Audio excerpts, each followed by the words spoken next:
신구약 성경 전체에 등장하는 사람의 수가 얼마나 되겠느냐라고 하는 많은 논란들이 있습니다.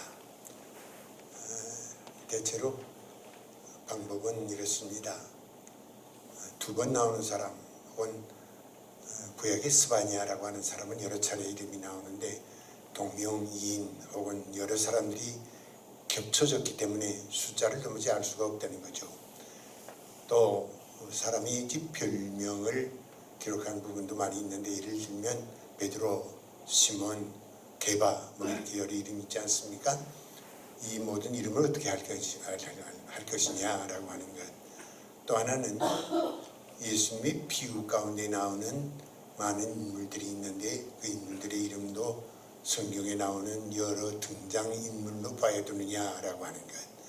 그래서 이 숫자를 정확하게 가늠하기가 어렵다고 합니다.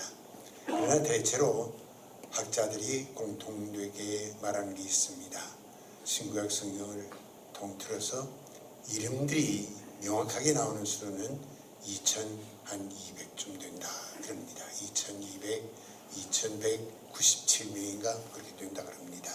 그러면 이름이 없는 사람은 얼마나 되겠느냐? 본문 읽어주신 대로 중풍병자를 데리고 온 사람, 중풍병자, 주변에 많은 사람들, 예수님의 십자가 아래에 있던 수많은 사람들, 또 백부장들, 모든 사람들 등장하는 인물들이 수없이 많이 있는데 그 인물들은 세일 수도 없이 많다 그렇게 표현을 합니다. 그러나 주역으로 나오는 사람 가운데 이름이 없는 사람은 1500명가량 될 것이다. 이 성경 연구하는 학자들이 각각 연구하는 방법이 다르니까 정확하게 얼마다라고 말씀하기는 어렵습니다. 그런데 그 중에 가격을 몇 사람 볼 수가 있습니다. 임금 가운데에도 못된 임금이 있고 예수님 당시에도 대제사장들 못된 제사장들이 있었고 악역도 있습니다. 참 성경을 읽으면서 세상에 이렇게 못된 사람들이 있는가 이렇게 신경질이 나도록 또 혈압이 높아지도록 못된 악역을 한 사람들이 있습니다. 그 반면에 참 아름다운 역사를 우리에게 보여주시는 사건도 있습니다. 복음 맨 첫머리에 우리에게 보여주신 사건이 이 가버나움이라고 하는 데서 갈릴리 호수 근처인데 거기서 중풍병자를 고쳐주신 본문의 사건. 또 하나는 사역이 다 끝난 다음에 예루살렘 근처에 있는 그야니 동리에서 예수님이 어떤 집에 앉았을 때에 그 예수님의 발에 향유를 붓고 머리털로 씻겼던 사건. 이 두 사건이 성경의 시작과 끝, 예수님의 사역의 시작과 끝에서 가장 아름다운 사건으로 우리에게 불려지고 있습니다. 마태복음 26장에 보면 예수님은 그렇게 말씀을 합니다. 이 행위는 온 세계 복음이 전하는 곳마다 전해진다. 이렇게 말씀을 합니다. 가장 큰 칭찬입니다. 오늘 읽어주신 본문 다를 봉독하지 못했습니다만 12절까지 보면 사람들이 세상에 우리들이 이런 일을 지금까지 한 번도 본 일이 없다. 이렇게 하나님께 영광을 돌립니다. 오늘 이 사건을 우리가 쭉 한번 훑어보면서 한 7, 8가지로 말씀을 드릴 수가 있는데 다 말씀을 드릴 수는 없고 간단히 몇 가지 내용을 훑어보면서 이 시간에 우리들이 중심으로 생각하고자 하는 것은 과연 그때 나는 어디 있느냐라고 하는 거예요. 예수님 여기 계십니다. 많은 사람들이 모였습니다. 구경꾼입니다. 그 중에 내가 있는가? 그렇지 않으면 병들어 들것에 누운 중풍병자가 혹은 내가 아닌가? 내가 지금 누워있는 환자는 아닌가? 나는 환자로 지금 예수님 앞에 나오지는 아니했는가? 또 하나는 네 사람이 들것을 들고 옵니다. 침상을 들고 옵니다. 그 수고한 네 사람 가운데 내가 있는가? 나는 지금 어디 있는가라고 하는 것을 우리가 이 시간 한 번쯤 생각해 보자는 겁니다. 참 세상이 너무 혼돈합니다. 요즘 한국에 되어지는 일을 보면서 세상에 이럴 수가 있는가? 이런 대통령도 있을 수가 있는가? 이런 장관도 있을 수가 있는가, 이런 국회의원도 있을 수가 있는가, 그런 생각을 해봅니다. 그러면서 또 한 번 조금 생각을 바꿉니다. 과연 내가 그 자리에 있었다고 하면 나는 어떤 사람이었을까? 예수님 당시에 내가 그 당시에 있었다고 하면 나는 구경꾼인가? 나는 들것에 실려있는 환자인가? 그렇지 아니하면 들것을 들은 네 사람 가운데 하나인가?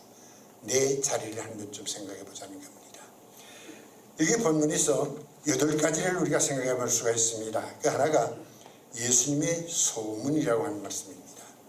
예수님의 소문, 지금 마가복음 2장이기 때문에 마가복음 1장에서 잠깐 동안 예수님의 사역이 나옵니다. 귀신을 쫓아내고 병든 자를 고치시고 열병을 고치시고 이의 소경을 고치시고 그 사건 아주 간단합니다.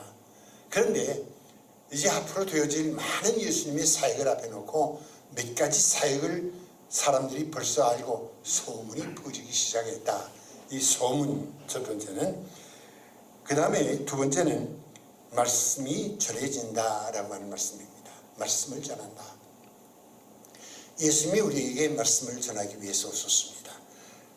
말씀이 육신이 되어 이 땅에 오셨습니다. 서육신 하셨습니다. 인카네이션 하셨는데, 말씀이 전해진다라고 하는 것은 무슨 뜻이냐고 하면 이 전해지는 말씀을 먹지 아니하면 사람은 살 수 없다라고 하는 그런 얘기거든요. 우리가 음식을 먹지 아니하면 죽는 것처럼 말씀을 먹지 아니하면 내 영이 죽고 내 육이 죽습니다. 인류가 멸망합니다. 주님은 말씀으로 이 땅에 오신 분이십니다. 그 다음에 세 번째는 사람이 너무 많아 문 앞에라도 용신할 수가 없었다. 이렇게 성경은 기록합니다. 사람이 너무 많다. 움직일 수 없이 사람이 많이 모여들었습니다. 그 많은 사람 가운데 과연 복음을 듣기 위해서 온 사람은 몇 사람이나 됐을까? 귀가 있다고 다 듣는 것 아닙니다. 눈이 있다고 다 보는 것 아닙니다. 많은 사람 가운데 나는 누구인가? 넷째, 중풍병자가 내 친구의 소리에 의해서 들려옵니다. 나 자신을 움직일 수가 없습니다. 나는 이제는 쓸모없는 인간이 되어버렸는데 나를 돕는 자가 있다고 하는 것이 얼마나 감사한 일인지 알 수가 없습니다. 중풍병자가 내 친구의 손에 들려옵니다. 그런데 사람이 너무 많아 용신할 수가 없게 됐을 즈음에 예수님 앞으로 나아갈 길이 막혔습니다. 이 길을 그가 비상수단을 동원하여 그 길을 뚫습니다. 여섯 번째는 병 고침을 받습니다. 왔던 목적이 이루어집니다. 일곱 번째는 죄 사함을 받는 복까지 누립니다. 병 고치러 왔습니다. 왔다가 사죄의 은총까지를 경험합니다. 여덟 번째는 하나님께 영광을 돌립니다. 이런 일을 도무지 보지 못했다. 어떤 일을 한 다음에 사람이 기뻐하는 것도 중요하고 사람이 칭찬하는 것도 중요하지만은 하나님이 영광을 받으셨다고 하는데 더 큰 의미를 가져야 합니다. 오늘 우리들의 삶의 맨 마지막 부분, 내 삶의 맨 최후에 나의 삶을 인하여 하나님이 영광을 받으셨다라고 한다고 하면 얼마나 복된 일이겠습니까? 자, 이제 이 가운데에서 한 8가지만 생각을 추려보겠습니다. 첫째, 소문이라고 하는 말씀입니다. 예수님의 소문이 사방에 퍼집니다. 예수님의 소문은 지금 아직 사역의 맨 첫날이기 때문에 많은 소문이 나질 않습니다. 아까도 말씀드린 대로 귀신이 나가고 병자가 낫고 또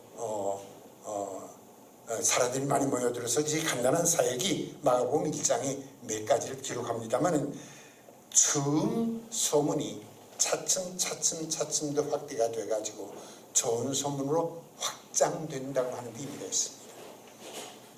이 소문이라고 하는 것은 발 달리지 아니해도 전파되는 게 소문이거든요.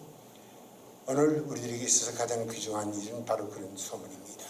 오늘 우리들이 살고 있는 삶 속에 과연 나를 남이 어떻게 평가할 것이냐, 참 소중한 얘기입니다. 우리 교회를 남들이 어떻게 평가할 거냐, 그 소중한 얘기입니다. 우리 교회의 교역자와 교인들과 장로님들과 여러 교우들을 어떻게 평가할 거냐, 이 소중한 얘기입니다. 소문을 하나님께서 어떻게 보실 거냐, 우리들을 어떻게 평가하실 것이냐, 나를 어떻게 평가할 것이냐, 소문이 처음 소문보다 차츰 또 소문이 아름답게 펼쳐나가야 되고 요한복음 2장에 보면 갈릴리 가나에 예수님 잔치 자리에 가시지 않았습니까? 거기서 포도주가 모자라서 예수님 물로 포도주를 만드십니다. 이때 그 포도주를 나중에 물로 포도주를 만드는 그 포도주를 마시는 사람이 그럽니다. 내가 처음 와서 마신 포도주보다 훨씬 맛이 좋다. 나중에 좋다 그런 얘기거든요. 우리가 처음보다는 점점 나중에 더 좋아져야 된다라고 하는 것은 우리들이 여기서 첫 번째 교훈으로 삼을 수 있기를 바랍니다. 점점 확대되는 거예요. 이 사람들은 그렇습니다. 곧 사람들이 잊혀지게 마련이거든요. 명예, 명성 다 잊혀지게 마련이거든요. 나이가 들고 그 자리를 떠나면 다 잊혀지게 마련이지만은 그러나 잊혀지기 전에 내 명성이나 내 명예나 내 믿음의 자세는 모든 사람에게 이렇게 잊혀지지 아니하고 점점 더 커질 수 있다고 하면 더 아름다운 모습이라고 생각을 합니다. 여기서 하나의 모델이 있습니다. 데살로니가 전서 1장에 보면 데살로니가 교회가 큰 소문을 냅니다. 믿음으로 역사한다는 소문, 사랑으로 서로 수고와 기쁨을 나눈다는 소문, 주님께로 향한 소망 가운데 인내한다는 소문. 그 소문이 아가야와 마게도냐 일대까지 두루 퍼졌다. 이렇게 말씀을 합니다. 바라기는 우리들의 생애가 그렇게 되기를 바랍니다. 우리들의 교회가 그런 교회가 되기를 바랍니다. 그 다음 두 번째, 여기 본문을 보면 제일 중심이 뭐냐고 하면 병든 자가 있다라고 하는 거예요. 중풍병자, 이 지금도 고치기 어려운 병이지만은 그 당시에 그 일종의 풍토병이 돼서 중풍병자가 꽤 많았던 것 같습니다. 근데 중풍병자, 하나님의 형상대로 지음을 받은 인간인데 피조물 중에 가장 존귀하게 창조된 인간인데 신비하게 창조된 인간인데 참 아름답게 창조된 인간인데 너무너무 하나님께서 존경하게 만들어주신 사람인데 그 사람이 병이 됩니다. 나이가 많아 병도 들 수 있고 혹은 내가 잘못 살아서 병도 들 수 있고 내가 옷 그릇 가다가 병도 들 수 있고 밖에서 오는 충격 때문에 병도 들 수 있고 혹은 사고도 당하고 사람들은 이렇게 외적으로 병도 당할 수가 있습니다. 그러나 더 큰 병이 있습니다. 이 속마음의 병, 마음의 고통, 죄의 병들. 이 병든 인간들이 있다라고 하는 게 문제거든요. 병든 사람, 불치병도 있고 난치병도 있습니다. 그런데 이 병든 사람들이 모인 사회가 병든 사회요. 병든 사회가 조직된 나라가 병든 국가요. 이 병든 것을 어떻게 할 거냐? 내버려 둘 수가 없습니다. 병들은 것은 고쳐야 되는데 결국 고칠 수 있는 길이란 오직 하나밖에 없습니다. 창조하신 그분이 고치셔야지 인간 누구가 고치는 게 아닙니다. 의사가 고치는 것도 아니고 약이 고치는 것도 아닙니다. 창조자 그분이 창조의 손길을 펴서 고쳐야 고침을 받는 거예요. 그렇기 때문에 병든 자는 주님께로 나오라. 이게 오늘 우리에게 주신 두 번째 교훈입니다. 그 다음에 세 번째, 돕는 자가 있었다라고 하는 거예요. 돕는 자가 있었다. 그런데 많은 사람들이 모였는데 모인 사람들이 다 중풍병자를 관심을 가지거나 그분을 고치기 위해서 애쓴 흔적은 어디도 없습니다. 다만 친구 네 사람이 병든 사람을 고치기 위해서 들것을 가지고 침상을 가지고 예수님 앞으로 나옵니다. 그런데 그 네 사람의 내용을 한번 살펴보세요. 우리가 흔히 소정자를 가리켜서 정립한다 그러죠. 중국말로 정립한다. 다리가 셋은 다리가 하나가 길건 짧건 세우면 딱 섭니다. 그러나 넷은 다리가 똑같든지 바탕이 편편해야지 그렇지 않으면 삐그덕삐그덕합니다. 넷은 삐그덕거립니다. 셋은 들들이 섭니다. 무슨 뜻이냐고 하면 둘이나 셋은 화합하기가 쉽지만은 넷은 힘들다 그런 뜻이거든요. 그런데 넷이 마음을 합합니다. 어떤 마음입니까? 예수님 앞으로 이 사람 하나를 데리고 가야 된다라고 하는 확신. 이것은 오직 믿음이나 혹은 고백이나 혹은 이념이나 이상이나 그런 것이 아닙니다. 그가 이 믿음을 가졌기 때문에 예수님 앞으로 그를 데리고 오는 거예요. 이 행동했다라고 하는데 우리들 또 하나 우리들에게 주시는 교훈이 있습니다. 우리들은 행동해야 합니다. 행동하지 아니하면 아무것도 이룰 수가 없습니다. 이 네 사람은 행동했다라고 하는데 우리들에게 주시는 교훈이 있거든요. 그 다음 또 하나, 여기서 행동한 그들이 예수님 앞으로 데리고 나옵니다마는 문제가 생깁니다. 사람들 때문에 용신할 수가 없습니다. 움직일 수도 없습니다. 어떻게 갔다 갈 재주가 없습니다. 방해자가 있었다라고 하는 게 문제거든요. 방해자가 있다.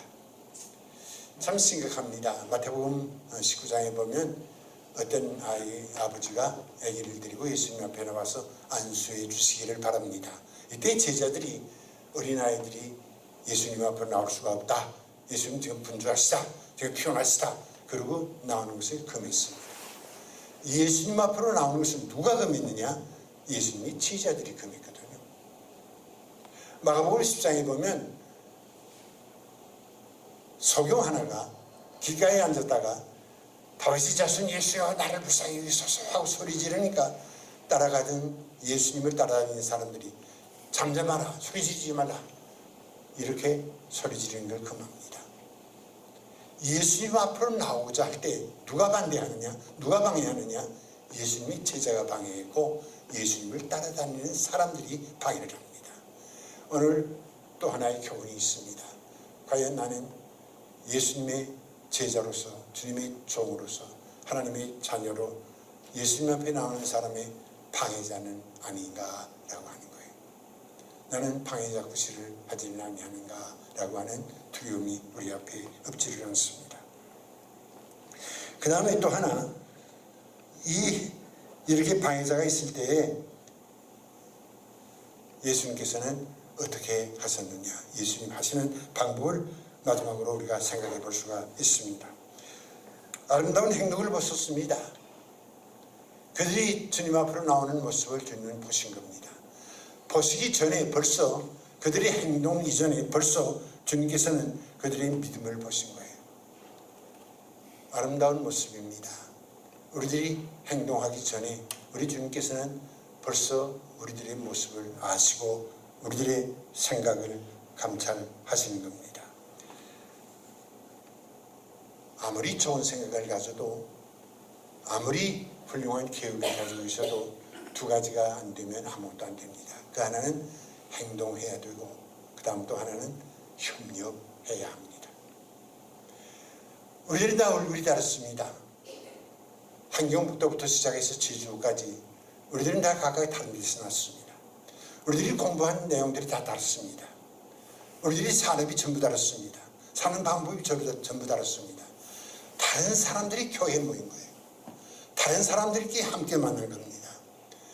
여러분 오케스트라 보시지 않습니까? 한 지휘자 앞에 현악기가 있고 관악기가 있고 목관악기가 있고 금관악기가 있고 타악기가 있고, 참 이 모든 종류가 다른 악기들이 지휘자의 지휘에 의해서 하나의 아름다운 음악을 만들어냅니다.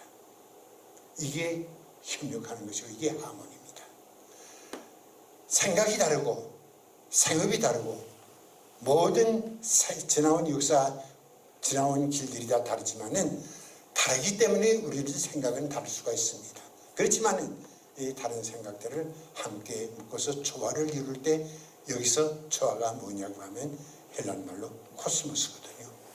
코스모스란 조화를 이룬다 그런 뜻입니다. 우주라고 하는 뜻도 있지만은 조화를 이룬다는 뜻이거든요.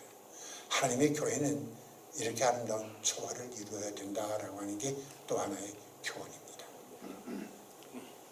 우리들에게 주시는 교훈이 대체로 뭐겠느냐라고 하는 거예요. 참 어려운 때를 우리가 살아갑니다.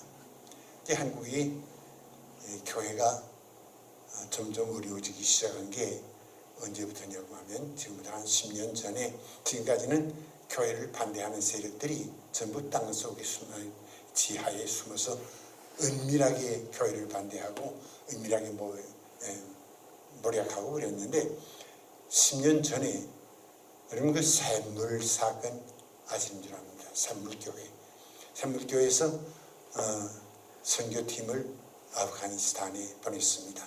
21명인가 41명인가 21명일 거예요 아마 보냈는데 그만 그 탈레반들에게 납치를 당한 거예요.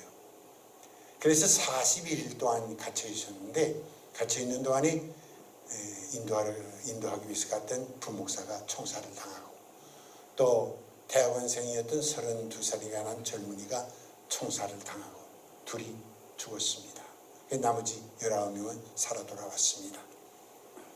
그런데 불행한 일은 그 대학원생 30몇 살 나서 죽은 대학원생의 부모는 안 믿는 사람이에요. 안 믿는 사람들이 아들이 선교팀에 참가해서 갔다가 죽어 시체가 되도록 얼마나 기가 막히겠어요.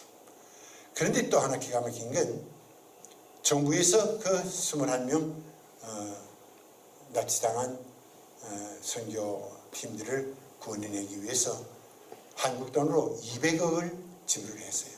그러니까 미국 돈으로 2천만 불을 지불을 했는데 2천만 불을 지불을 하다 보니까 백성들이 뿔이 난 거예요. 시민들이 뿔이 났어요. 왜 선교사는 선교팀들은 파송해가지고 우리들이 귀한 세금을 왜 거기다 낭비하느냐라고 하는 건데 그 아이의 아버지가 핏대가 난 거예요. 우리 아들 죽었는데 그 몸값 달라는 거죠. 교회가 몸값 내라. 주일마다 예배당 앞에 수십 명이 모여서 브레이크카드를 들고 데모를 했어요. 죽은 아들 살려내라. 그리고 데모하고 이 샘물교회는 해산하라. 그리고 데모하고 기독교를 악의적인 표현을 하고 그러면서 그러기 시작을 하니까 기독교를 반대하는 세력이 표면화해버리고 말았습니다. 이렇게 하면서 교회가 어려워지기 시작을 하는데 수도 없이 못된 소문들이 들려지기 시작을 합니다. 그런데 여기 또 하나 한국을 대표하는 대교회 목사들이 은퇴한 다음에 몇백억을 횡령을 했다는 거예요. 재판정에 어느 교회도 나가고 어느 교회 나가고 한국을 대표하는 대교회들입니다. 이게 뭐 얼마나 나쁜 소문입니까? 이런 소문 때문에 한국교회가 큰 몸살을 앓고 2014년 한 해 동안이 2014년입니다. 2014년 한 해 동안이 중고등부 학생 23만 명이 줄었어요. 교회학교 학생 24만 명이 줄었어요. 참 놀라운 얘기입니다. 또 미국 보세요. 미국을 대표한다고 할 수 있는 크리스탈 처치 여러분 아시죠? 그런데 그 교회가 가톨릭에 5,500만 불인가 6,500만 불인가 팔렸어요. 그 교회 문을 닫았어요. 여러분 얼마나 심각한 얘기입니까? 지금 우리들은 이런 위기 속에 살고 있습니다. 이런 위기 속에서 우리 교회가 있다라고 하는 것을 한 시간도 잊어서는 안 됩니다. 이 모든 소문들을 잠재울 수 있는 힘이 어디가 있느냐? 협력한 다음에 한 사람 중풍병자를 찾아내가지고 병든 그 사람을 찾아가지고 죽을 사람을 찾아내가지고 그를 우리가 데리고 들어오는 길밖에 없는 거예요. 데리고 들어오되 방해자가 많습니다. 요단강의 앞에 가로막는 것처럼 홍해가 가로막는 것처럼 방해하는 세력이 우리 앞에 꼭 있는데 그 방해하는 세력을 우리는 넘어야 합니다. 이들이 넘는 방법이 뭐냐? 누가복음에 보면 그들은 지붕에 올라가서 기와를 뜯었다 그랬어요. 기와를 뜯었다. 비상수단입니다. 가만히 있지 말라는 거예요. 길은 있다. 가만히 있지 말아라 그런 뜻입니다. 우리 복음을 위해서 우리 교회가 할 일이 있습니다. 지붕을 뜯는 용기가 있어야 합니다. 이 용기가 없어서는 결코 우리들이 좋은 부흥을 일으킬 수가 없는 겁니다. 참으로 어려운 때를 우리가 지나갑니다. 이런 때에 우리들을 여겨주시고 지금까지 우리들을 살게 해주신 것은 다만 우리들만 예수 믿고 우리들만 복받으라는 게 아닙니다. 새해가 되면 복 많이 받으세요 그러지 않습니까? 복받을 짓을 해야 복을 받는데 복받을 짓을 못하는 사람들이 너무 많거든요. 오늘 우리에게 있어서 귀한 교훈을 다시 한번 생각해 봅니다. 예수님의 말씀이 전해집니다. 바로 생명입니다.